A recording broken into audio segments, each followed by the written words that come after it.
As rumored, Xbox shadow dropped the Halo Infinite multiplayer this week ahead of the game's full release on the 8th of December.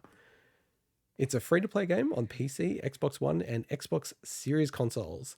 While touted as an open beta by Xbox, the multiplayer is essentially live going forward with Season 1 and will see ongoing updates.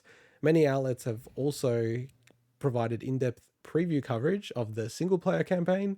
The campaign co-op and forge modes, unfortunately, will now arrive at the earliest May 2022, which makes me extremely sad. So that sucks. That's completely sucks. Like Forge mode, yeah, okay. No, it's I know there's people that love that, but the campaign co-op for a series that it was from the ground up built on co-op, that really sucks. And we should do some quick context here. So like Swinny and I played a lot of Halo 3 back in the day. And I've only ever played Halo co-op from a single player perspective. So I played a lot of the first original Halo on the original Xbox, a lot of multiplayer and single player. But then kind of skipped Halo 2 for Halo 3 just because of circumstances. But yeah, as you mentioned, we played a hell of a lot of Halo 3. Yeah. And Halo 3, Forge mode, multiplayer, all that stuff, it's legit top 10 for me in terms of multiplayer games I've played. Right up there like with Rocket League and everything. It's just such a perfect game. It was so awesome. So much creativity. And, you know, I dipped into quite a bit of what they call beta. I feel like the word beta is just the most abused word in gaming. This beta is like, it's just rock solid. It's just a total bullshit thing to call it a beta. It's the least beta I've ever seen in my life. Yeah, it's an interesting approach from them calling it that because... like, what do they have to gain from saying that? Is it just like if something's not right, they can point to that and go, that's what it is. Actually, we said it's a beta. I don't think so. I think it's more that they don't want to just admit that they're breaking the game up. So instead, they're going, we're not breaking the game up. We're just putting the multiplayer part into beta. But they've totally just broken the game up. I actually think the multiplayer must have been ready for like such a long time now. And I'm sure that they were thinking about releasing it earlier. I actually had a bit of a mini... like shock moment. I think it was yesterday when I thought it said that the campaign had been delayed till May.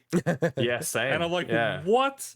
And then the co-op campaign, because I'm thinking, oh my god, if that was the case, and they just released the multiplayer. But wait, I want to know this now. Are you gonna wait to play the campaign with me in co-op in May?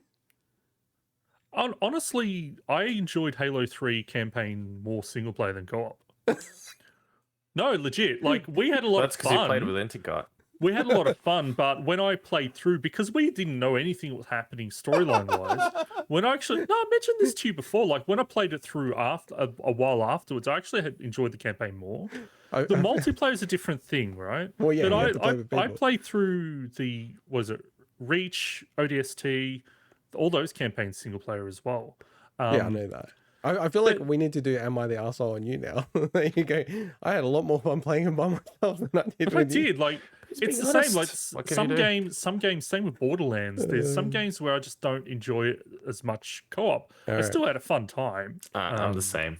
But yeah, we'll have to go through Legendary when it comes out. You'll be the expert. You'll help guide me, shepherd me. Oh yeah, you want to talk about Am I the Arsehole, right? Go on, we played story. Through the whole of Halo 3 campaign. And we got stuck in this one part in like level 4 or something. We got stuck for ages. It's like where we're up in this like little building area and there's just waves and waves of enemies. We didn't realize you could run ahead, whatever, right? I didn't realize that in between missions, I'd gone to the toilet or something because we're playing local. He's turned the difficulty up to legendary when we're playing on normal, and we'll play through like, I don't know if it's the whole game, but it's like... And I'm like, what? You turned it up to the hardest difficulty. And I'm an idiot for not noticing, but it was also the first time I played Halo in ages. So you want to talk about Am I the Arsehole? You're the arsehole for that. No, like Halo, that's why I didn't enjoy it so much, because you bloody did that. Halo is always too easy on the normal difficulty. They have actually said for this one, they're going to make it like normal is the intended mode. So it's going to be harder on normal. But yeah, just on the multiplayer, do you want to hear my reaction to it? It is awesome. Yeah. It is like... you know, I don't know. I got to play it more actually, but It's friggin' fantastic. Like, I super enjoyed it. You know how I was playing Splitgate for a while?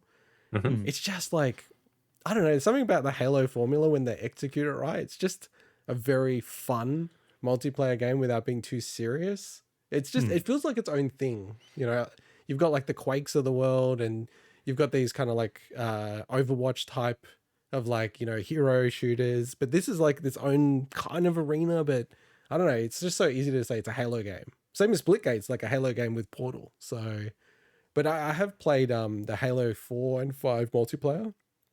Not very much, but it didn't click with me at all straight away. Whereas this one just feels right to me. Just feels like a very modern take of Halo 3, in my view. Very simpleton view on the Halo franchise, but it's awesome, man. Like, I'm super hyped actually about Halo and Xbox. Like, I hope this will really push Xbox into a really competitive position, because it feels really awesome. And you got Forza Horizon 5 firing. It's just huge for old Phil there. Yeah, and it doesn't hurt that you've got EA kind of shitting the bed on its Battlefield launch at the same time, so people can see And Activision. the difference between, you know, like a good launch versus a poor launch. Even though Battlefield games generally have poor launches, at least the And last just few. in case, you call it a beta. I do feel Yeah, like exactly. there's the best and worst decision I made. I ordered Battlefield 2042 for cheap ages ago. And I'm like, cool, everyone's going to get in on this. I'll get it early, buy it cheap. Then I played the beta and I'm like, this is horrible.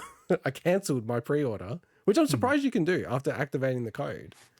And yeah, that was a good call in the end. So, all right, moving on to the next story.